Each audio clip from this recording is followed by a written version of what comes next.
Alrighty.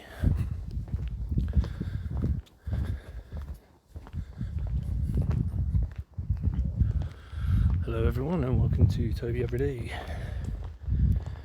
It is 8 PM Sunday, what is the date today? The 9th of August. And we're going to go just for a quick walk today. We're just going to go up to the crossroads. It's a nice easy 2-mile walk.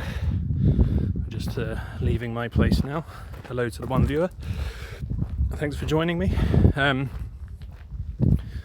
I just had to always have to be quiet when I'm out there because it's nice and warm.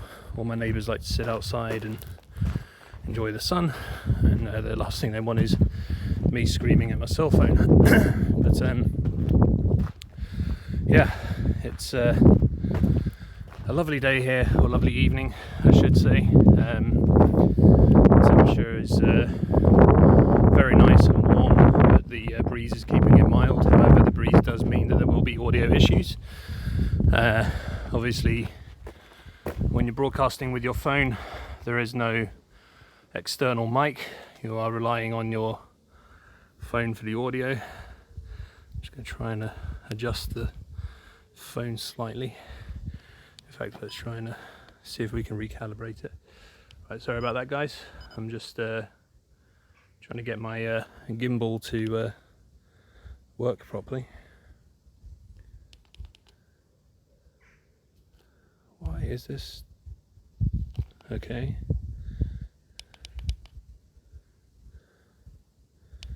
Sorry guys, I'm having some serious... there we go, right, that's that. And now it's upside down. Okay, I hope. Right, everything should be working now. I apologise, we don't normally have these kinds of technical issues here on the show, but it's the first time for everything. I did try to calibrate the gimbal before I left. It appears to be slightly slanted to the left. For that I apologise. But welcome to England. Welcome to the village of Shalstone near Buckingham. I'm going to go for a walk through the old village first and just follow the road. It becomes a single lane road when we get to the other side of the village, and we're going to just follow that lane, that single lane road all the way up to the crossroads, hang out for a bit while I take a drink, turn around and come back. The walk should take about 45 minutes to 50 minutes. Haven't got much of a topic to talk about. Normally I try to come up with a topic every day, every episode I should say.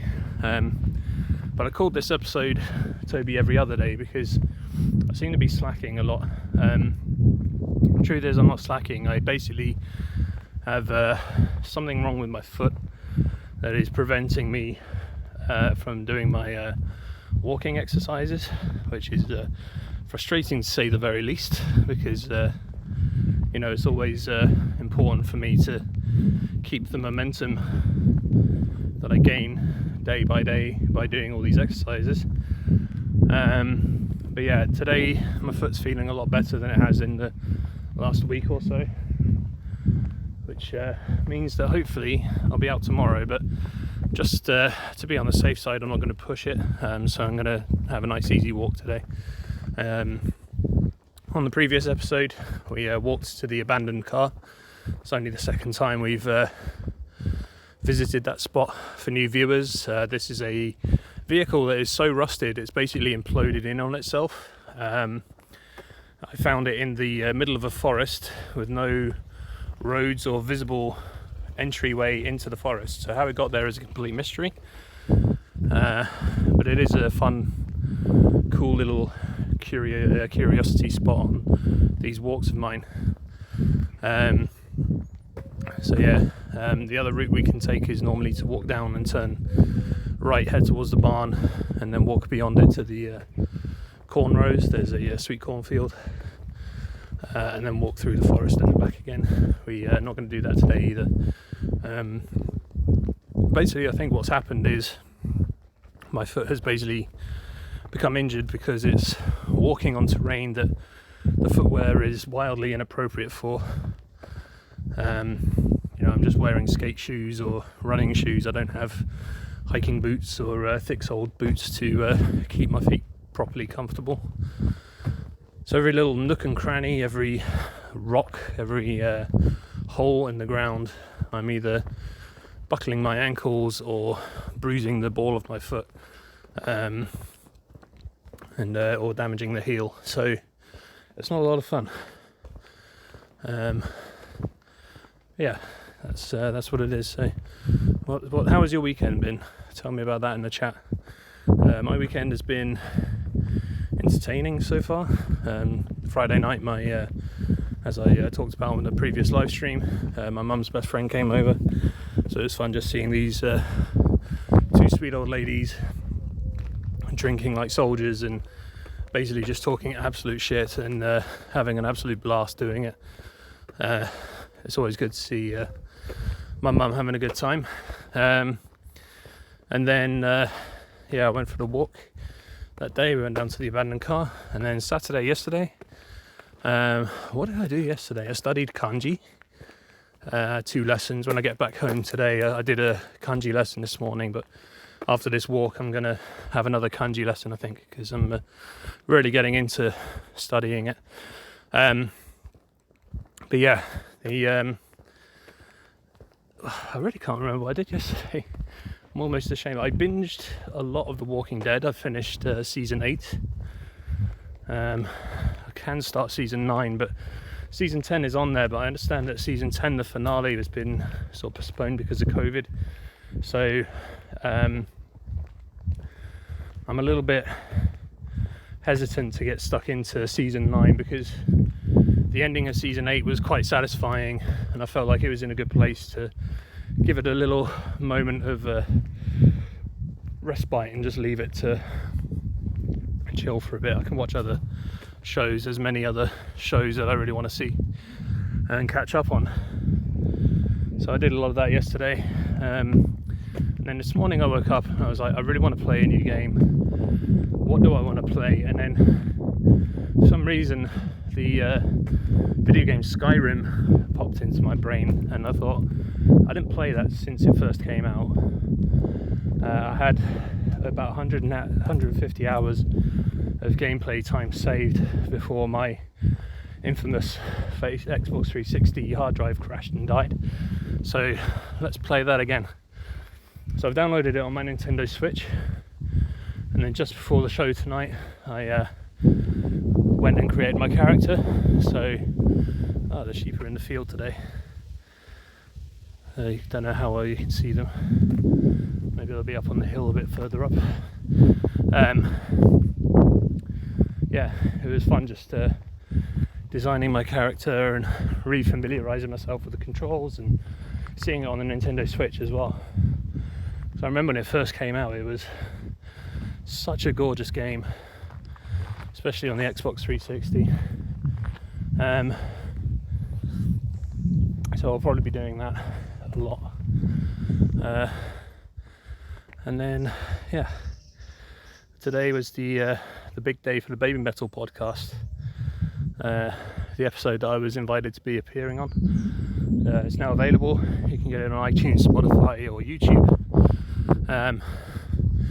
And on it I talk about how about my abusive childhood, or neglectful childhood I should say, being bullied in school, going to Holland for 12 years when I should have been there for a 2-week vacation, and basically discovering who I was and learning about myself, but then also about how I basically lost it all, and when I moved back to the UK, how I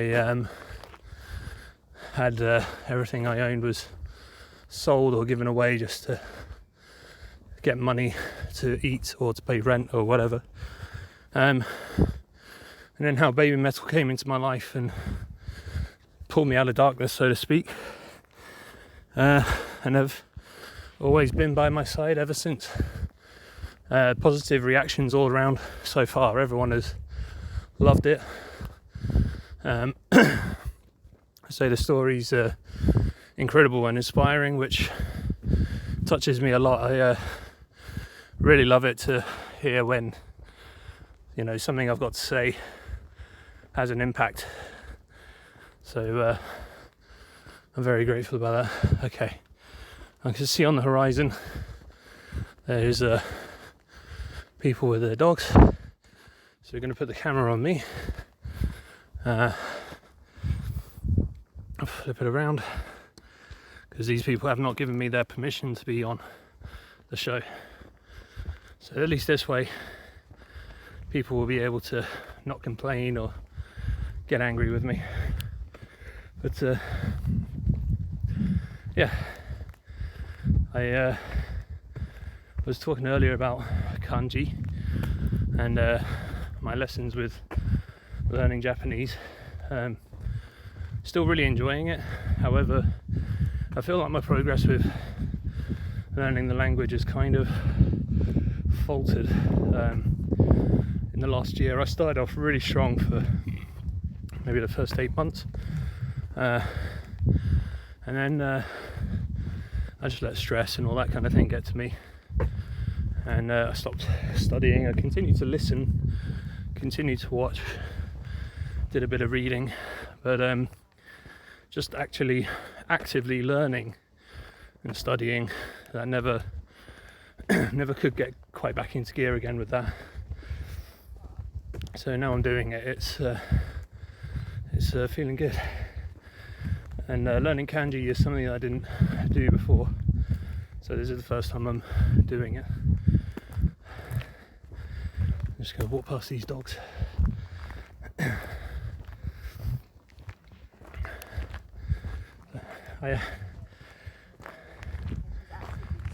Hi guys. So yeah. Alright, let's put the camera back on the road. There we go. Alright, you can see where we're going now. So we're going to stop at the first viewpoint and take in the sun.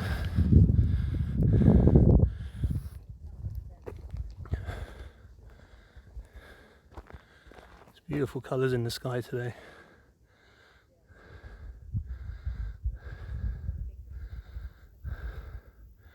This is a great opportunity for me to catch my breath as well. Feeling I've just eaten, well, about 20 minutes before I left. So just being able to stop and rest for a moment is doing me a big favour. Some nice looking puffs of cloud up in the sky today. I do love this part of the walk. It's where I feel like the world just opens up. As I said, this is a single lane road, almost no traffic, and yeah, it's just me and you guys walking along and alone. But yeah, what was I saying? I was talking about the learning the kanji. So I have this. Everyone is always there's different schools of thought when it comes to learning the language. A lot of people say learn hiragana and katakana first, which is exactly what I did. And then many suggest sort of starting with learning vocabulary and grammar and basically learning basic sentences and then building upon those sentences. Other people suggest learning kanji as quickly as possible. And I bought into the hype of basically learning the kanji sort of later. The books I'm following are using the Japanese from Zero series, and they don't introduce kanji until the third book. The first book is all hiragana, the second book is all katakana, and then the third book is all kanji, as well as book 4 and book 5. But I was very intimidated by it, and I only knew a handful. I knew, man, woman, earth, wind, fire, water, in and out, left and right. So very simple meanings. and I was fascinated by them, but I didn't know how to get my head around it. So as I said earlier, my studying kind of took a hit, but it was around this time where my interactions with Kisby and the Japanese people on Twitter started to ramp up. So I thought, okay, I really need to start learning what these people are saying to me. I have Google Translate, that's handy, but it doesn't give me the whole picture. So I need to start learning. So I watched this video by Matt vs Japan on YouTube. He says that the video is now outdated and he's changed his mind about it, but I still recommend people watch it if you're interested in learning Japanese. And in it he describes for about 35 minutes why a book by a guy called Heisig called Learning the Kanji is a great thing to do. So I had £20 worth of Amazon gift vouchers from my credit card, and I thought, okay, I will use these to get this volume 1 of this book, because it's only going to cost me a couple of quid extra than 20, so I'll see what all the fuss is about. And basically what it does is it doesn't teach you how to read them, and it may not teach you even what they mean, but it assigns a keyword to every kanji, and when I say every, there's over 10,000 of the things, but this is the first 2,200 most commonly used kanji, and then when you read that keyword, it helps you to immediately, this is the barn, by the way. Sometimes we walk to the barn, have a little look around, and then we come up where these hedges are. We walk up there, and that's where the sweet corn field is. We walk through these trees here and follow the road out to the crossroads at the end here. And the abandoned car was in these woods over here somewhere. You can see that on previous videos. So yeah, so with this kanji book, you learn the keyword and then you write the kanji for that keyword. And those keywords almost every time do relate to what the meaning of that kanji is. So kanji can have many interpretations. They have onyomi and kunyomi, which I think is the other one, which is the Japanese reading and the Chinese reading. There are rules on how to tell which one is the appropriate one. And then depending on where that kanji is placed, it can take on different meanings. And there is one kanji, I think, that has over 150 different meanings, depending on the context. So for example, you know the kanji for cow, and you go to a restaurant and you look at the menu and it's all in Japanese, but you can see the kanji for cow. It's ushi, by the way, is a Japanese word for cow. Now this is not necessarily so. I'm sure there's a different kanji for beef, but let's just say, for example, it says cow. So you look through the menu and it looks all crazy, but then you see the kanji for beef or cow. So then you, this is the lightning tree, by the way. So then you basically can then extrapolate on that menu, okay, this is something to do with cow or beef. So you can already tell what is on that menu just by knowing just a few of these kanji. So being armed with the knowledge of what this one specific kanji means, or at least the keyword, I can already see things now on Twitter, or when I see people on YouTube who are filming the streets of Tokyo, I can actually see things starting to pop on the screen, kanji that I recognize, and I can tell, okay, that's the women's bathroom, or that's where the fire extinguisher is, all this kind of thing. And it's really amazing, and it's really exciting to suddenly see all this essentially gibberish if you are from the Western world, and suddenly it's all starting to make sense. So at the moment I'm up to 240 kanji, which means I'm now a tenth of the way if there's 2,200. And it's just really, really exciting. So I'm looking forward to having another lesson, but I do want to enjoy this sunset at the same time, because that is a beautiful sky right there. Look at it. So yeah, if you go on Amazon, you'll see tons of reviews for Remembering the Kanji 1, but there's 3 volumes. And the fact that there's hardly any reviews for book 2 and book 3 suggests that most people give up on learning the kanji and don't bother with the rest. But I'm determined to stick with it. So what book 1 does is it teaches you the keywords and the meaning for 2,200 essential kanji. These are ones you'll see in your daily life. And then book 2 teaches you how, basically it takes you back to the beginning again, and it teaches you the readings of those kanji. So the onyomi, the kunyomi.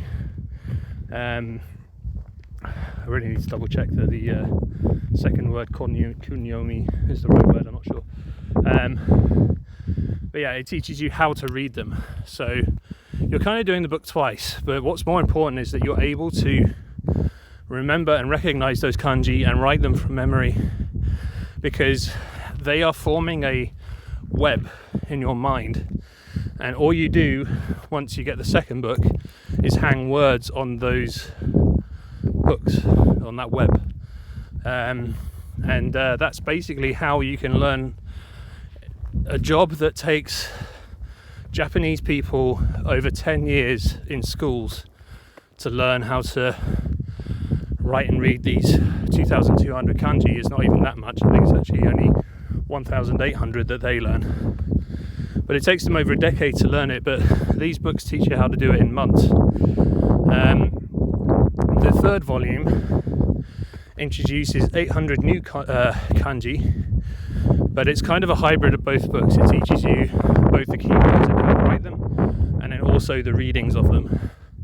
So that brings you up to about 3,000 kanji total. And I think when you're armed with that knowledge, even if you can't speak the language, you will be able to read and comprehend it, which is a glorious skill, and one that I hope to not necessarily master, but one that I hope to definitely have a good attempt at. As I say, I only have the first book, but I definitely do want to get the other ones.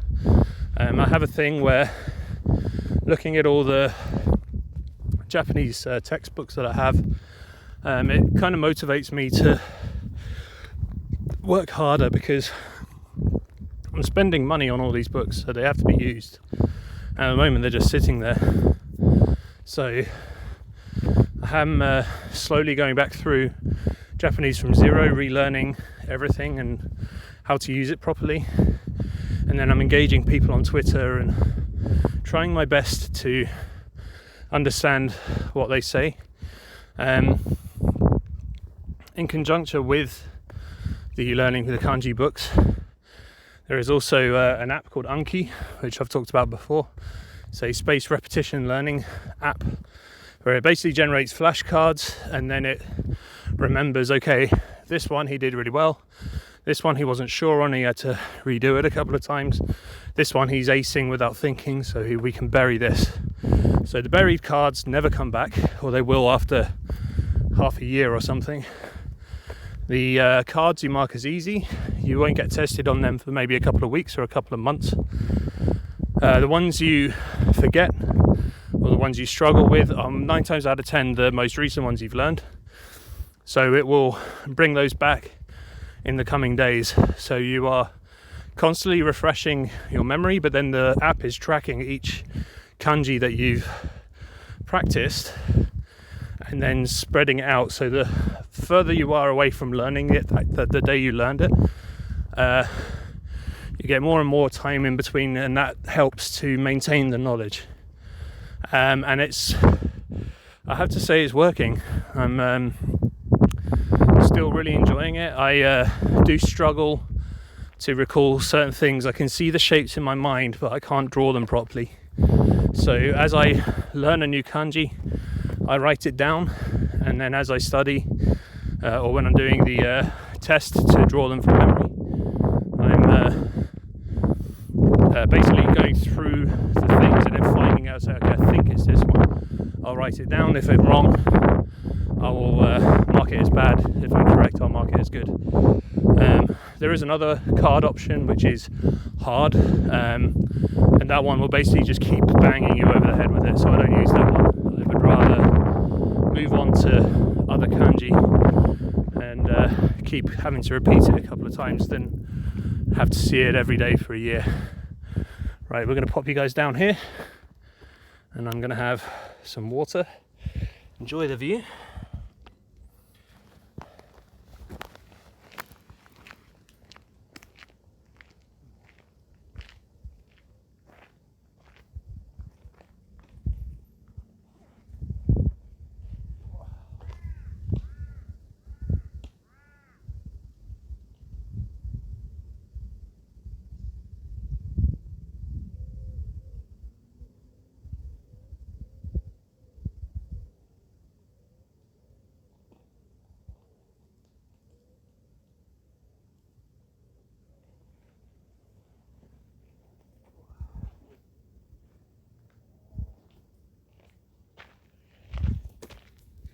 Feel much more refreshed now. Let's pick you guys up. So yeah, we're heading back down the road again to Charleston, and there is a car coming, so we better get a move on. Right, let's cross over to this side of the road. If he's coming in this way, then he won't hit us, hopefully. It sounds like he is coming here. Yep. There he goes.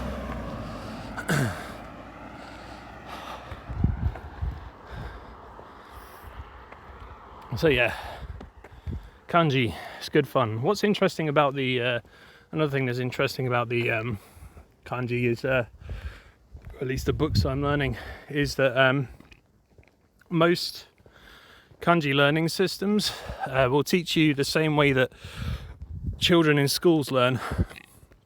So the first year they learn 80, next year maybe 110, next year maybe 130.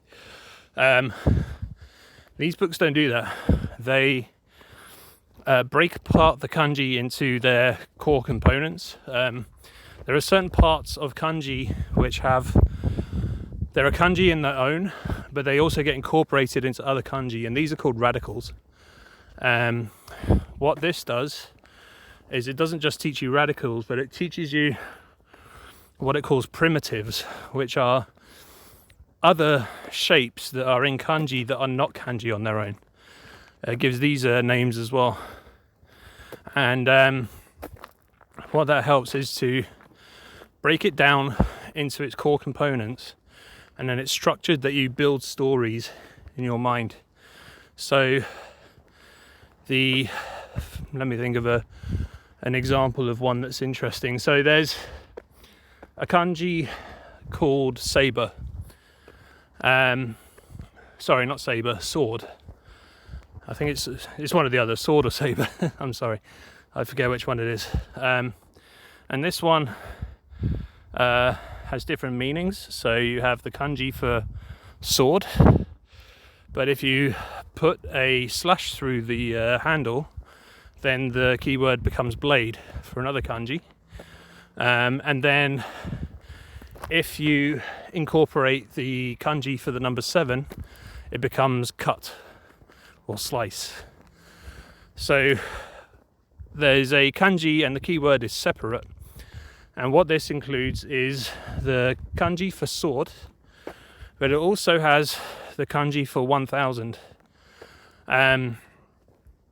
Or kind of, it looks like 1000, but I'm not sure it is.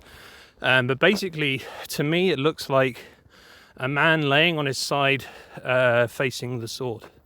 So the story is the samurai, which looks like a man, the kanji shape, has been separated from his sword. So that is how I remember the word separate for that kanji.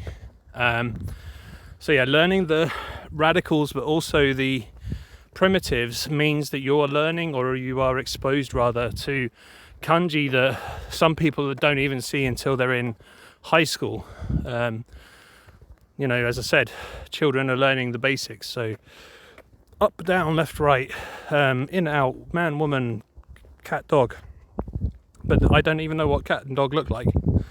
I've only just come to man and woman and child, and I'm now on the wood element, which is tree, root, book, shelf, all these different keywords that use that kanji. And people kind of feel annoyed by that because they say, well, how am I supposed to use a kanji that I'm not going to see until my reading comprehension is higher, when I could be using, or learning rather, all these kanji that I am going to be seeing a lot of in my current reading material. But that's not the point. The point of the book is that it's building on your prior knowledge. So this guy has taken those 2,000 kanji and really pulled them apart, separated them, and then made it into a incredible, intricate structure that helps to make these stories in your mind and helps to learn the kanji in the process. So that's what I'm doing. There's no one in the chat right now. I have one viewer who I appreciate very much. But yeah, this is what happens when I've got no one to talk to. I just start rambling about the things I'm into right now, what's going on in my life. So I bought a diary, like an empty notebook basically, and I wanted to start keeping a diary in Japanese. This has proved almost instantly difficult for me because I don't have the time, and I'm also trying to run before I can walk. I want to include kanji that I've learned, but that kind of defeats the purpose because I don't actually know how to use those kanji properly. So I could write the entire thing in hiragana and katakana, but also doing that runs its own set of problems because in Japanese, in the written form of Japanese, there are no spaces in between words. And normally when you have kanji, the hiragana and katakana, they are adding the grammatical context to the kanji. So you can read the sentence, even though everything's jumbled together into one, you can still make sense of it because you know what the keywords are and you know what the grammar is around them. But because I don't know those words, I don't know if I'm using them properly. I have a dictionary, I can look them up, but that kind of defeats the purpose. But I'm learning 10 kanji a day. So let me see if I can do the math in my head. I know 220, so that 240. So I've been studying for kanji for 24 days. So let's say after today's or this evening's lesson, I know 250. So that's 25 days. So to learn 1,000 kanji, I need to study 100 days. So to learn 300 kanji is going to take me 300 days. So before I feel comfortable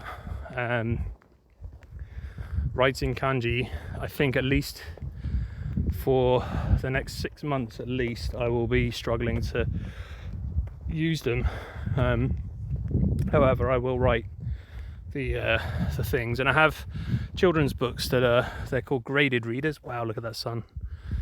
The graded readers are books for people who are learning the language but can barely read or speak them. So speak the language. So you can essentially read the book, and you have furigana. So you have hiragana, katakana, and then furigana is the hiragana or katakana above the kanji, very tiny. So you can see the kanji but read it still because you can read those basic letters. And then, yeah, so long as you keep like a notepad or something next to you, you can write down those kanji and that reading and look it up in a dictionary, and then you can learn that way. So I have those. I also have other reading materials, so the JLPT level 5 N5 exam. I have a couple of books that teach. One teaches the grammar, one teaches the vocabulary, which is about 800 words. One is teaching the kanji, which is about 180, I think, or less, maybe it's 150. And then the other one is reading practice. So it's things like people's diaries or menus and that kind of thing.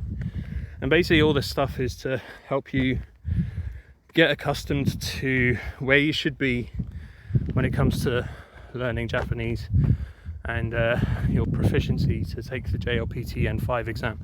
So my father bought me those books for Christmas. I'm very much looking forward to using those as well. I'm not quite at the stage yet where I'm able to say with any sense of truth that I'm actually able to sit the N5 right now. I would probably fail miserably. The bar is low. I think you only need to get 40% correct to actually pass, but still it would be nice to be able to do that. So yeah, this sun is literally sitting on the horizon right now. It looks absolutely gorgeous. But we're going to leave it there. I'm going to start heading back. So yeah, my love and my interest for learning Japanese is slowly creeping back in. Depression has been a major component of why I've slowed my progress with learning. I feel like my depression is recovering now because of the exercise that I'm doing with Toby every day, and because I'm eating healthier, I'm losing weight, all that good stuff. And I'm kind of slowly starting to see results as well. Like I can look down and see my tummy isn't nearly as big as it was, although it is still very big. And apparently, because I'm used to being a person of size for pretty much my entire life, or at least 30 years of it, it's even if I lose a ton of weight, I'm still just going to see the large person in the mirror. So yeah, progress is being made. I just need to stick to my guns and keep in mind that it is working, even though I can't see it, but I can feel it. So yeah, that's me in a nutshell, really. Let's stick the camera back on me, just so you can see where I am. So yeah, I'm feeling optimistic about things. I have a job interview on Tuesday morning. Hopefully I should get that role. It seems like a bit of a cakewalk in terms of foregone conclusions, but I don't want to jinx it and big myself up too much. It will really suck if I don't get it, because I'm kind of counting on it. But yeah, if I can't, then I just have to keep myself in the frame of mind that things will get better, and I will find work again soon. So that's the plan anyway. Yeah, and hopefully if I get this job, I'll be able to invest in some equipment for this, so I'll be able to get some proper walking shoes, and a lavalier mic that I can put a sock over, and like a wind sock, and improve the audio quality, so when I'm out in the wind, the audio is going to be consistent and not as horrific as it has been just by shooting on my phone like this. Right, let's flip you back around. Duck. There we go. So we're now coming back to the village. I don't know how long I've been broadcasting for. It's now 8:27, so I think I've been going for about half an hour or so. Maybe a little less. This gate is still open from the other day when we walked here. I didn't open it, but someone else did. So maybe I'll go down there again. I keep saying I'm going to do it and I haven't done it yet, but I am going to contact the owner of the farm and ask them if I'll be able to cross over their land and go on through to the main road. It would be a nice new route to take. Basically I just walk up to this place where we are now, take a left through that gate and then go left again, and basically do one big circuit. And then I can of course extend that, so there's the abandoned car route which exits that way, so I could incorporate it into that. So I could walk up to the crossroads, go left again into the woods, find the abandoned car, and then go up past their farm onto the main road, come back, and then walk back to my place from the other direction. Or I could even incorporate the barn route and go for one super circuit. I would be very curious to know how long that distance would be. I would be very curious to know as well if my body could handle it. If I'm coming home from work, I wouldn't be able to do that in the evenings, it would be too tiring. But perhaps on weekends I'll be able to go out and do one walk a week where it is that long distance. There's lots of varied terrain, lots of elevation and lots of slopes, so it will be worthwhile getting some hiking boots first before I attempt such a mission. But at the moment there's 2 confirmed routes and one possible third one, so yeah, we'll speak to them and get that done. And of course if I get the job, I'll be able to take this out and I'll come home late one night, and before I come home I'll go for a walk around Milton Keynes and you guys can see the city, see something different, some new environments.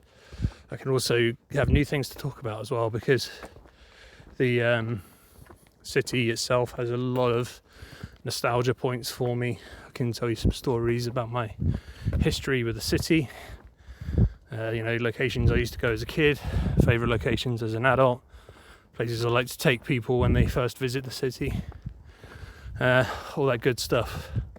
So yeah, it'll be nice to have something new to look at for you guys as well, because everyone I'm sure is kind of getting tired of the constant scenery that they're all seeing. That's why I try to go at different times of day, just so the light gives it a little bit of variety.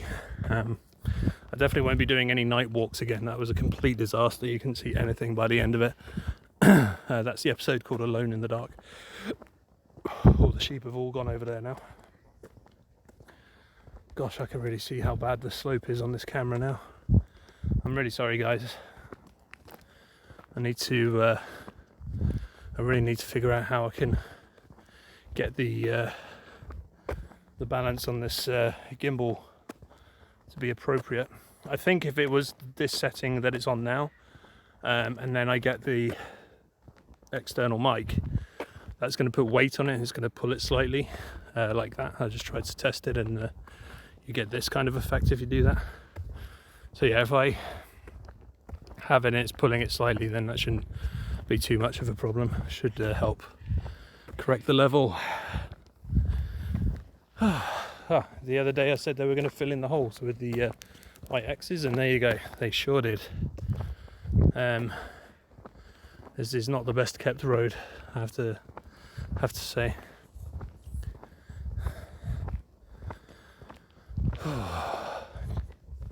I've also been toying with the idea of basically just doing a walk where I do no talking.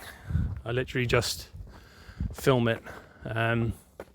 What I might do is do that and film it with the regular camera instead of making it a live broadcast on Twitch, so that the quality of the video is tip top. I'll take my drone with me as well. I can get some aerial shots. Then I'll edit it together, and I'll be able to sort of show you what the 3 routes look like, or the 2 and possible 3 routes look like. in nice camera quality. Now the problem is that my drone shoots in 4K, and my iMac doesn't seem to handle that well, so I need to adjust the settings on the drone and make it so that it films in less quality, maybe 1080p, and drop the quality down so that my iMac can handle it. And yeah, I don't know how I'm going to do it or when I'm going to do it, but the dream is to get a new editing bay, be that an iMac or a MacBook even, just a small device that I can chop away and get videos working, because that would be sweet, especially if it has an external Thunderbolt port and I can use my old iMac just as a monitor. That would be pretty cool, because it is a big screen on my iMac, and using a MacBook is quite small, but the advantage is portability. I'd be able to go to Japan or be able to travel and basically shoot and edit and upload all in the same day from my hotel room, if I had it that way, instead of having to go on holiday and keep talking about how great all this stuff is that I've filmed and not be able to actually do anything with it until, you know, I got home, however long ago that may be. I would like to get a proper camera as well for making films, so not only will I be live streaming with my phone, but also stopping to take video and make, you know, travel vlogs and all that kind of thing. The quality of that would be superior to what you're seeing on this, and those can go up on my YouTube channel as well.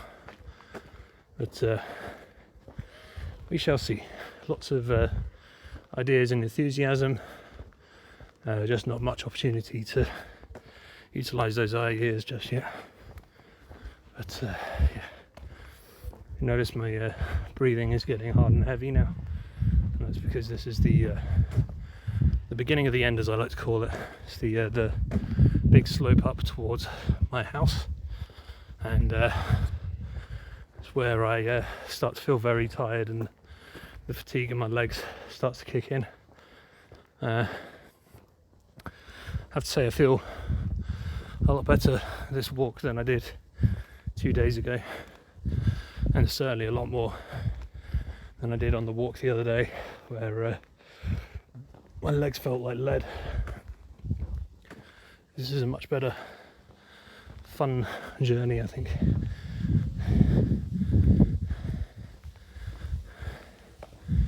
Right. I feel like my pace is quite quick right now. I suppose it's like getting into gear with a car.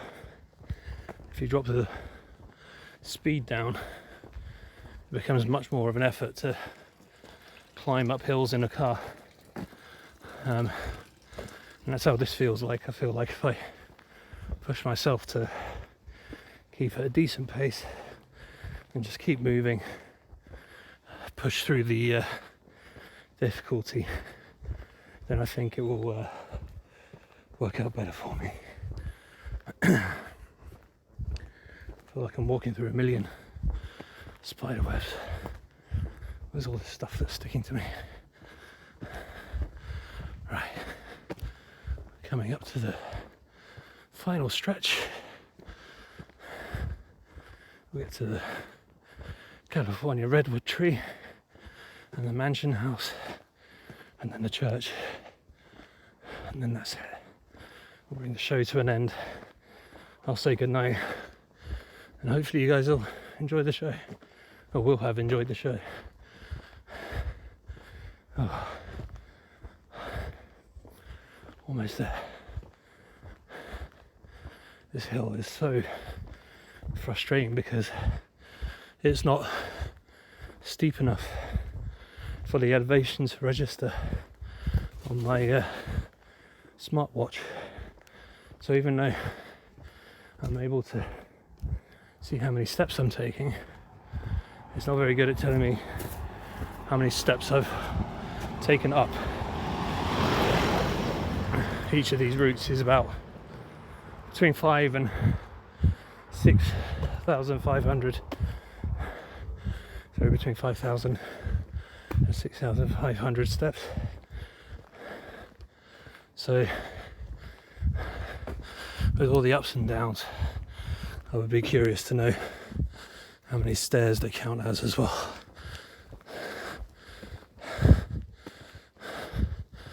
Right. It's levelling out now. I'm at the top of the hill. I am home. So now we slow it down, catch our breath, and turn in for the night. But first, the 200-plus-year-old tree, the California redwood, that came all the way over from America in the 1700s. It's a nice point of interest to have on the horizon.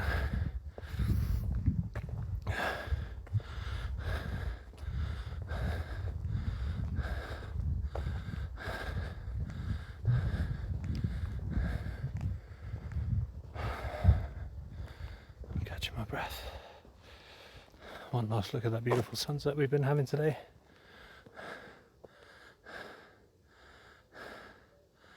There we go. And yeah, that's it. There's the manor house. And here is the church.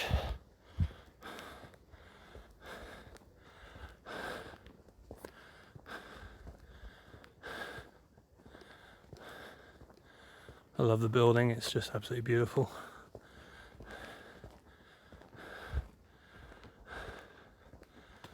Oh. Right, let's turn in, go home.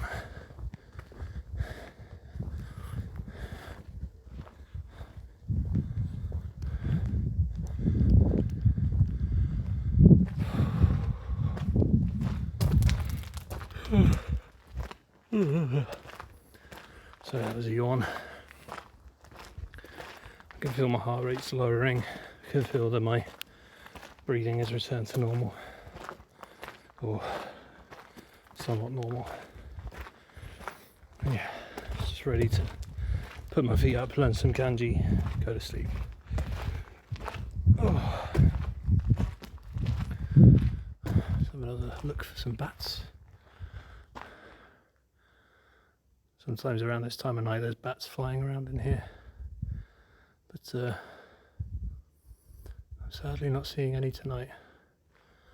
Maybe later. Whew. Right, let's put the camera back on me. Thank you very much for watching, guys, if you've been watching at all. I'm sorry that I just waffled on today about not a lot of anything. But yeah, I need to figure out how I can increase the viewership and get more of you chatting in the chat room, because the show does thrive on interaction. So the more you guys talk, the more conversation and more varied topics you'll get out of me. But thanks for paying attention. I will hopefully be back on again tomorrow, but if not, I will see you another day. Thank you very much for watching, and I will see you guys very soon. Thanks.